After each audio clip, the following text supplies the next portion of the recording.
Après 20 ans d'une expérience où je crois n'avoir refusé aucun des drames de l'époque, j'en suis venu à cette idée que la liberté était le plus haut et le plus sûr des biens. Non pas parce que cette valeur suffisait à créer les sociétés, mais parce qu'elle permettait de les améliorer.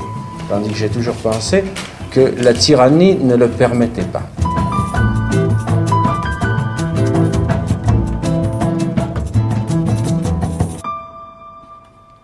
En ouverture de la semaine des ambassadeurs, Emmanuel Macron a rappelé que la priorité de la France en matière de politique étrangère restait la lutte contre le terrorisme. Oui, mais comment?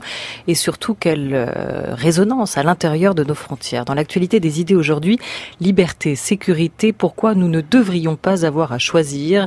Invité François Sureau, avocat au Conseil d'État et à la Cour de cassation, représentant de la Ligue des droits de l'homme, également écrivain, essayiste. Vous publiez aujourd'hui Pour la liberté chez Talandier, avec un avant-propos où vous ne négociez pas ni avec le sens des mots ni avec celui du droit. Notre système de droit n'a pas été fait seulement pour les temps calmes, mais pour tous les temps. Voilà pour l'idée directrice de cette réflexion, des grands principes au cas pratique. Et il vous a fallu convaincre votre auditoire de l'importance de répondre au terrorisme sans perdre la raison, sous-titre de votre essai qui rassemble 3 plaidoiries que vous avez prononcées devant le Conseil constitutionnel en défense des libertés publiques. 3 montées à la barre entre janvier et mai de cette année pour dénoncer la non-conformité à la Constitution de dispositions législatives contenues dans l'état d'urgence.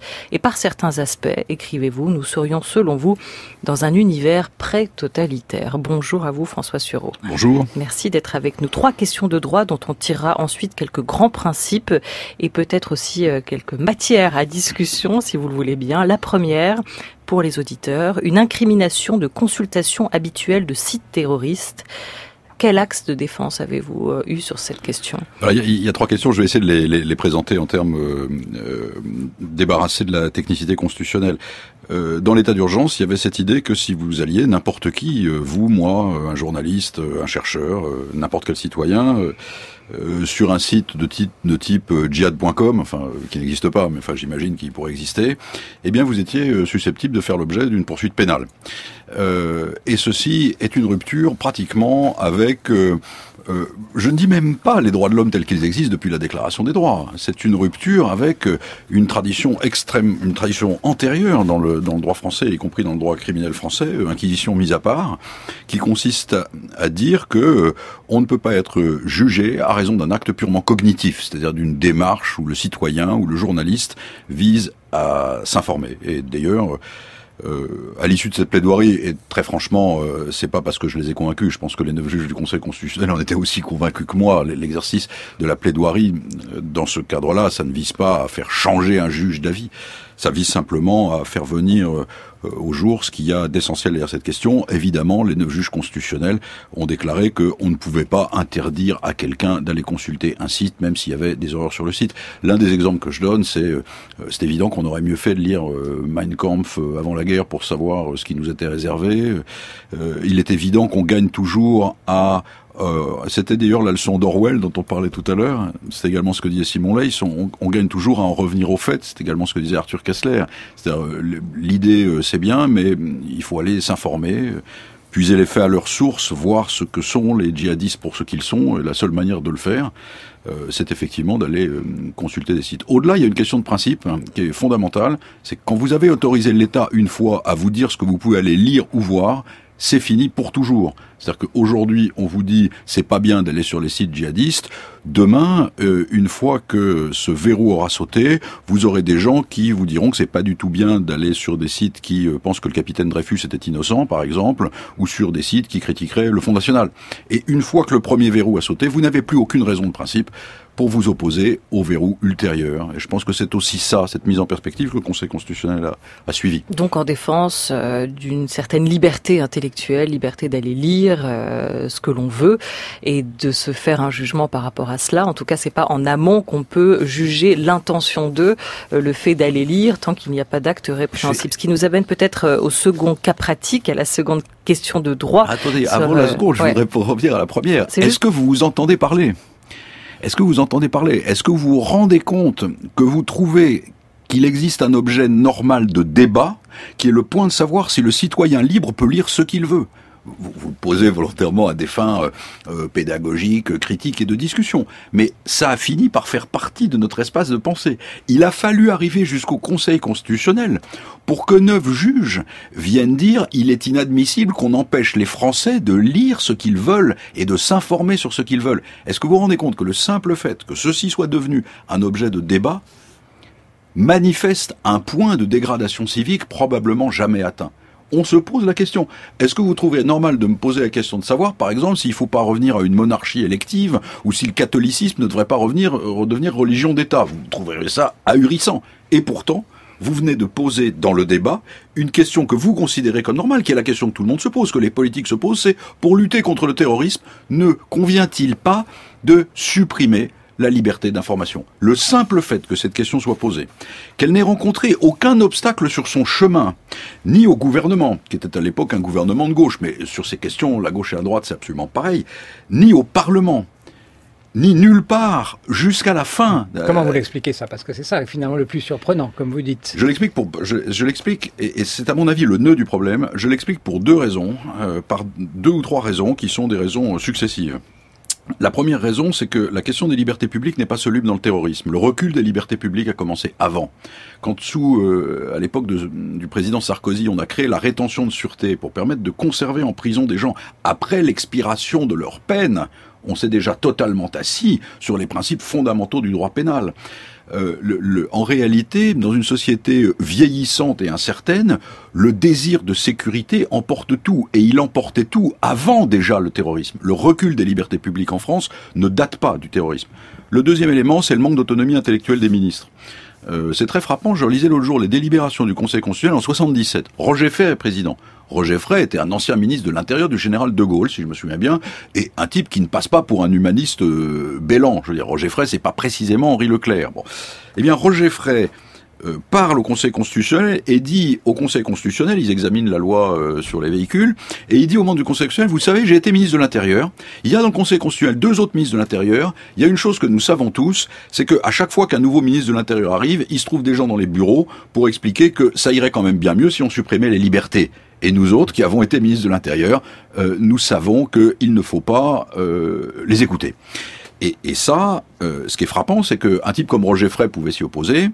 Ce que j'ai observé dans les 20 dernières années, c'est la réduction progressive du délai utile de prise en main des ministres de l'Intérieur successifs et des gouvernements auxquels ils appartiennent par la fonction publique, la police et le corps préfectoral. Il a fallu 1 semaine à Nicolas Sarkozy pour être pris en main par la police, 4 jours à Hortefeux, 3 jours à Manuel Valls, 2 jours à Cazeneuve, 48 heures à Colomb. Quand j'étais jeune, c'était globalement le ministre de l'Intérieur qui gouvernait les préfets. Maintenant, c'est le préfet qui gouverne le ministre de l'Intérieur. La deuxième raison, c'est l'affaiblissement de l'autonomie intellectuelle du personnel politique. Et puis, la troisième raison, c'est une raison purement démagogique. Face à la crainte provoquée par ces attentats abjects, c'est l'idée de présenter une réponse. Or, en France, qui est un pays où globalement on ne sait plus réorganiser la police ou lui donner les moyens pratiques de son action, on préfère faire ce qu'on fait ailleurs, de la politique normative. C'est quand même beaucoup plus simple d'aller bidouiller 4 articles de loi qui s'asseyent sur la déclaration, plutôt que d'expliquer qu'on va réformer la police nationale. Bon, voilà les merci 3 raisons, pour cette et ces raisons plaidoirie sont affligeantes. Si vous permettez, je vais quand même juste revenir sur les 3 cas que vous avez eu parce que les 2 autres sont tout aussi délirants. C'est juste pour donner à ceux qui n'ont pas encore lu votre livre et qui peut-être auront envie d'aller plus loin, quand même, l'idée des thématiques sur lesquelles vous avez dû vous engager ou monter au créneau. Donc la première, une incrimination de consultation habituelle de sites terroristes, avec cet axe de défense qui serait pour vous la liberté de penser. La seconde, sur le délit d'entreprise individuelle et terroriste, avec cet axe de défense qui serait pour vous, ce n'est pas l'intention qui compte, on pourrait résumer ça quelque part comme cela. La troisième, enfin, des interdictions de séjour à la discrétion du préfet dans un périmètre donné à toute personne cherchant à entraver l'action des pouvoirs publics. Et là, quel était le problème ? Le deuxième, c'est assez simple, ça veut dire que globalement, l'autorité de poursuite, dès lors que vous avez chez vous, c'est un cas pratique que je cite, dès lors que vous avez chez vous 2 bouteilles d'eau d'évian cachetées avec du scotch tape, que vous avez laissé 3 posts sur des sites malencontreux expliquant qu'il fallait bousiller les mécréants, eh ben on peut vous fourrer au ballon. C'est-à-dire l'idée que avant tout commencement de passage à l'acte, la simple expression d'une opinion jointe à la détention chez vous d'objets dangereux, et par objet dangereux, ça pouvait être la bouteille d'eau d'Évian, ce qui est le cas, eh bien ça permettait de vous envoyer en garde à vue ou en détention préventive. Alors ça c'est très intéressant, parce que c'est la fin d'un principe qui a pratiquement 1000 ans dans le droit criminel.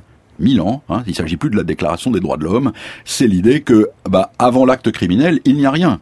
Il faut qu'il y ait un commencement de passage à l'acte, il faut qu'il y ait un commencement d'exécution.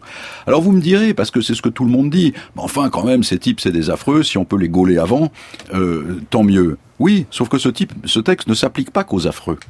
Dans la répression des lois anarchistes, à la fin du siècle, les textes visaient expressément les anarchistes. C'est pas brillant, mais au moins on sait qui c'est. Non, par une espèce d'hypocrisie où le néo-totalitarisme se mêle au politiquement correct, on ne vous dit jamais dans le texte qu'il s'agit de rechercher des terroristes islamistes. Donc on fait un texte général susceptible de s'appliquer absolument à tout le monde. Il faudrait le préciser selon vous ? En tout cas, il faudrait le préciser d'une manière suffisante. Par exemple, l'adhésion à une idéologie de telle nature, de nature religieuse, etc., etc. C'est comme pour les assignations à résidence, qui éviterait de laisser penser que, au fond, pour la totalité des citoyens français, on a ruiné la théorie classique selon laquelle on n'est pas criminel avant d'avoir essayé d'être criminel. Et puis le troisième élément est encore pire. Le troisième élément, c'est la possibilité donnée au préfet d'assigner à résidence, c'est-à-dire de dire vous restez chez vous,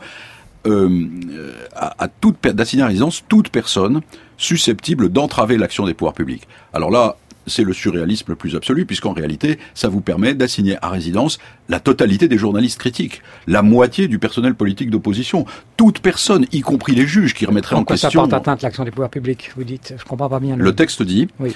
Le préfet peut assigner à résidence toute personne cherchant à entraver l'action des pouvoirs publics. C'est une notion éminemment subjective. Entraver matériellement, a priori. Ah, pas du tout. Le texte ne dit pas entraver matériellement. On est dans le droit pénal. Le texte dit entraver l'action des pouvoirs publics. Jusqu'à quelle situation, vous dites? Entraver l'action des pouvoirs publics. Je vous cite 2 exemples dans lesquels ça a été fait. Cherche à entraver l'action des pouvoirs publics des supporters d'un club de foot de Bastia qui s'apprête à péter le stade de football. Et on les assigne à résidence.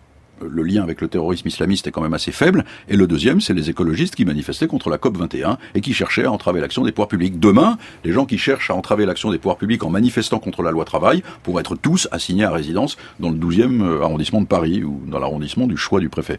Ceci, objectivement, montre une perte de sang-froid collective qui est extrêmement inquiétante. À la fois une perte de sang-froid et une prise en main de la machine répressive et de la machine gouvernementale. Mais ça montre aussi, par des corps administratifs particuliers. François Sureau, qu'il faut quand même s'interroger sur la réponse qui peut être donnée au terrorisme aujourd'hui. Or, en se limitant, et c'est le cas sur le deuxième et le troisième cas que vous évoquiez, au passage à l'acte, on condamne toute possibilité pour les pouvoirs publics d'élargir le champ de la prévention. C'est quand même étonnant que cette prévention, on la mette en avant dans tous les domaines, la santé, l'environnement, et pas pour le terrorisme. Bien sûr, Donc il faut toujours attendre que l'acte ait lieu, qu'il y ait eu l'attentat pour pouvoir faire quelque chose. Ah oui, c'est ce qu'on a voulu faire au XVIIIe siècle. Sans ça, il y a une autre solution. C'est comme ça que Mussolini a démantelé la mafia. C'est comme ça que Staline a réduit le taux de criminalité à l'intérieur de Moscou à partir de 1930.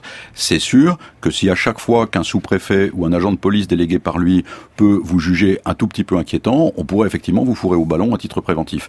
Notre système, et je le dis parce que je suis extrêmement convaincu de la gravité des actes terroristes. Et parmi les gens qui défendent les libertés publiques, vous en avez certains qui minorent la gravité de ces actes, voire qui leur trouvent des excuses.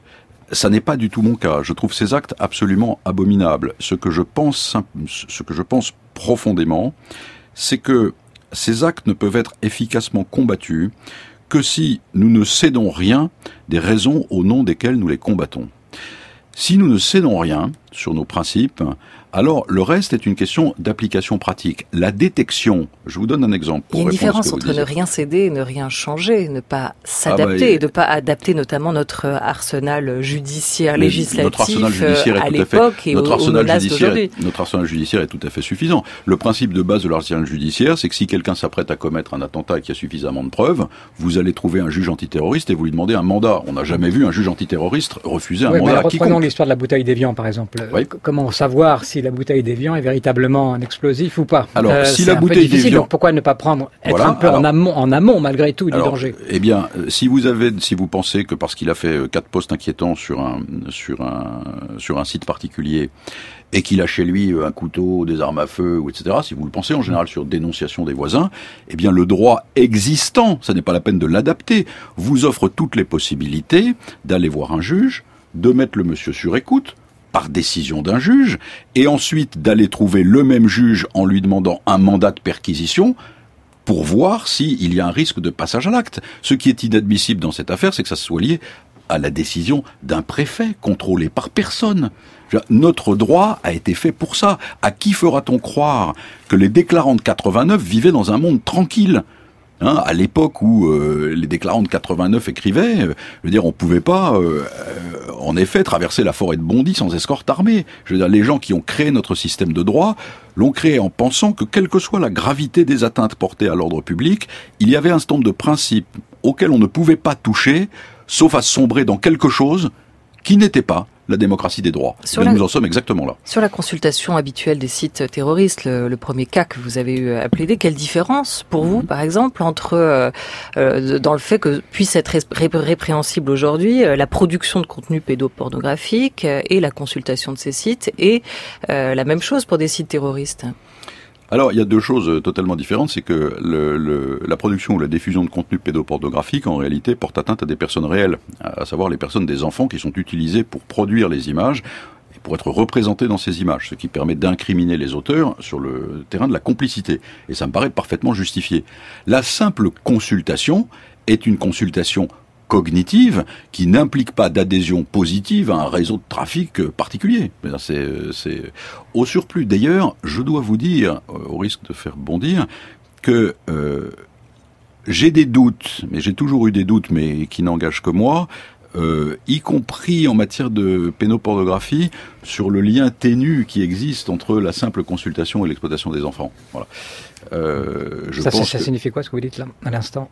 Ça veut dire que globalement, regarder des images, même blâmables, pour en tirer une satisfaction sexuelle, n'entraîne pas forcément le passage à l'acte. Pour moi, instinctivement, ne correspond pas à un passage à l'acte réel au sens des grands principes de droit pénal. Et vous diriez pareil pour les sites terroristes ? Je dis naturellement pareil pour les sites terroristes. Je veux pouvoir, en tant que citoyen libre, continuer à regarder ce que je fais de temps en temps pour m'informer.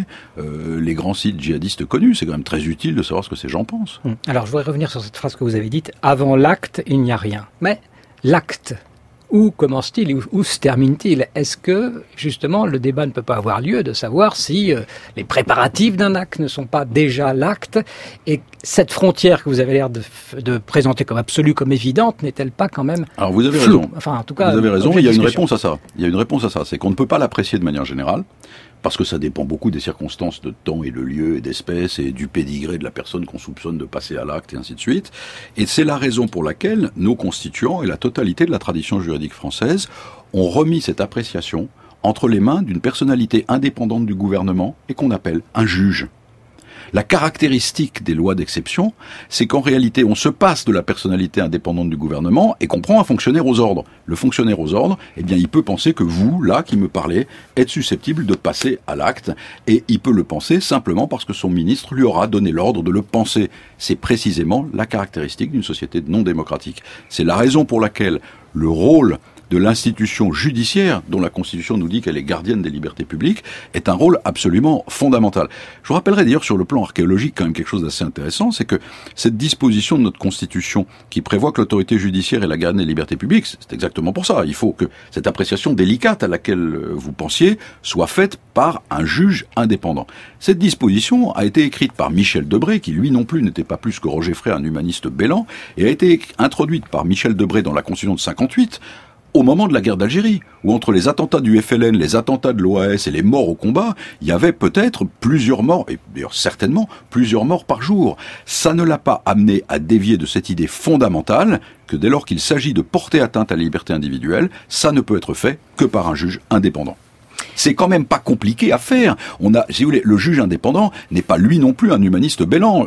Vous avez déjà rencontré des magistrats antiterroristes. Ce sont pas des gens qui pensent qu'il faut se montrer mou sur la répression. La clé de notre liberté, c'est qu'un juge indépendant doit décider.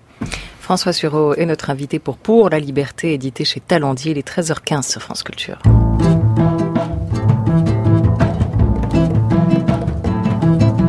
France Culture. La grande table. Olivia Gesbert. À travers ces 3 points de droit, à travers ces 3 grandes plaidoiries, François Sureau, une interrogation sur l'état de notre démocratie et surtout sur celui de nos libertés publiques. Et si nous traversions tous une crise de principe, c'est une autre dimension qui vous inquiète, c'est cette anesthésie, voire cette indifférence à la privation progressive de nos libertés. Et de citer Simone Veil à l'appui, l'esclavage avilit l'homme jusqu'à s'en faire aimer. La vérité, c'est que la liberté n'est précieuse qu'aux yeux de ceux qui la possèdent effectivement. À nos côtés, Frédérica Amalia Finkelstein, qui était restée avec nous, invitée de la première partie de l'émission pour son roman Survivre, édité chez l'Arpenteur, où vous vous interrogez sur les conséquences, sur ce traumatisme des attentats, notamment du Bataclan en novembre 2015, sur cette vie d'après, comment vivre avec toute cette violence, ou surtout survivre à cette violence. Et vous écrivez « Nous voulons être libres, parfois pour le meilleur, et parfois pour le pire ».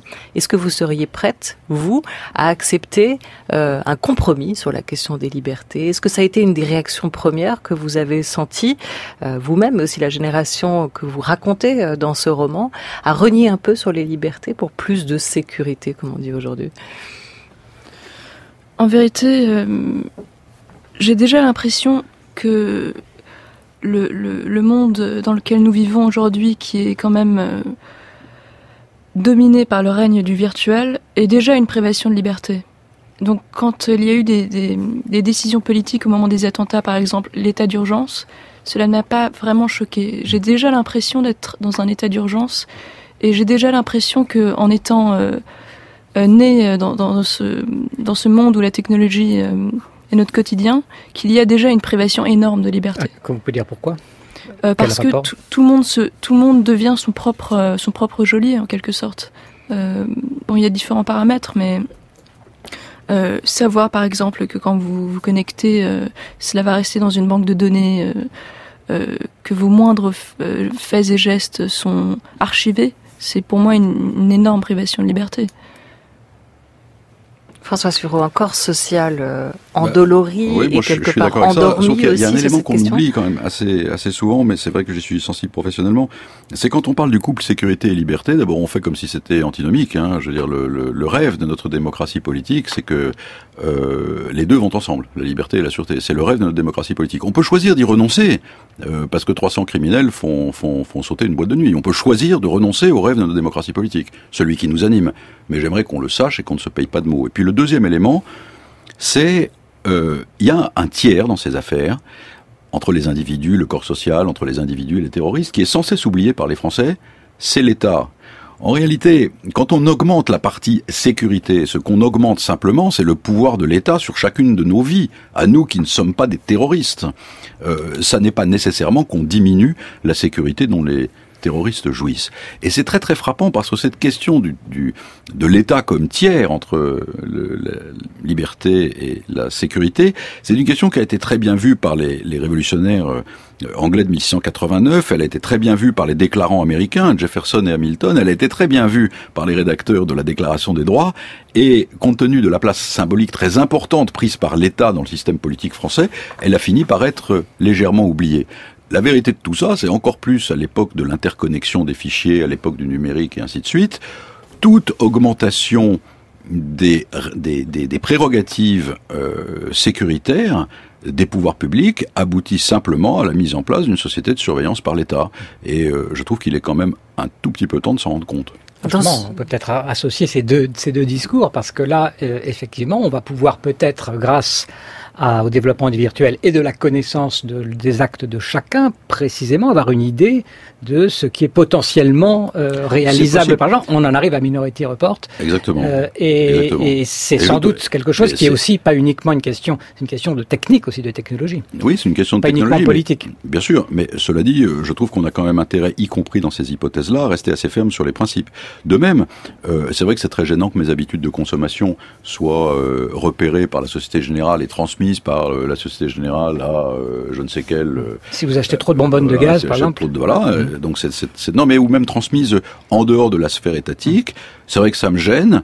Après tout, je pourrais envisager à ce moment-là une sorte de rétractation individuelle qui ferait que je consommerais moins de Facebook, de fichiers, de Google, de machin, dans le souci de me préserver à l'égard d'acteurs privés. En revanche, une fois que vous avez consenti à l'État lui-même la possibilité de rentrer chez vous la nuit, c'est tout à fait autre chose. C'est tout à fait autre chose.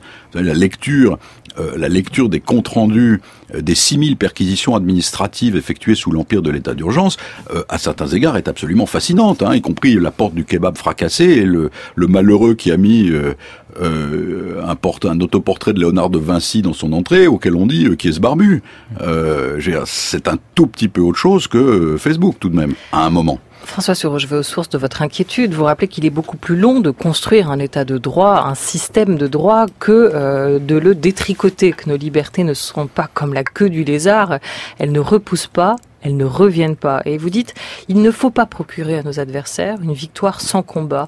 Vu de Raqqa, ce serait quoi cette victoire, par exemple, pour l'État islamique ? Si vous voulez, quand vous avez une certaine familiarité avec l'islamisme et sa propagande, on est compte que le discours islamiste est essentiellement fondé sur l'imposture des sociétés occidentales. Cette imposture qui consiste d'une part... Alors ce discours consiste par exemple à dire aux Français de confession musulmane ou d'origine arabe, leur dire au fond, vous savez, les Français ne vous considèrent pas comme de vrais Français. Et tout ce qu'on vous raconte, c'est des blagues. Premier élément, cet élément de propagande se trouve justifié par des perquisitions administratives effectuées sans contrôle judiciaire, où sur 6000 perquisitions administratives, vous n'aboutissez pas à 2 mises en examen, mais quand vous regardez les patronymes des gens qui font l'objet des perquisitions administratives, vous vous rendez compte que il y a de quoi, si vous voulez, nourrir un soupçon sur le discernement des auteurs des perquisitions. Donc le premier élément, c'est que ces violations de nos principes, en réalité, crédibilisent une partie du discours islamiste. Et puis, ces violations crédibilisent aussi, et ça c'est beaucoup plus grave, la deuxième partie du discours islamiste, qui consiste à dire, au fond, les droits de l'homme, c'est une religion de substitution, en Occident. Et pire encore, c'est une religion de substitution à laquelle les gens ne croient même pas. La preuve, quand ça les atteint dans leurs intérêts, eh bien, ils sont prêts à suspendre leur religion de substitution, les droits de l'homme, alors que nous, il ne nous viendrait pas à l'idée de suspendre le Coran, par exemple. Bon. Eh bien, ça, c'est une formidable victoire sans combat. Je veux dire, c'est déjà suffisant de laisser aux terroristes, les victimes, de leur abandonner les victimes qu'ils sont faites, si en plus on leur abandonne nos principes par-dessus le marché. Non seulement les victimes sont d'une certaine manière mortes pour rien, mais nous avons tout perdu.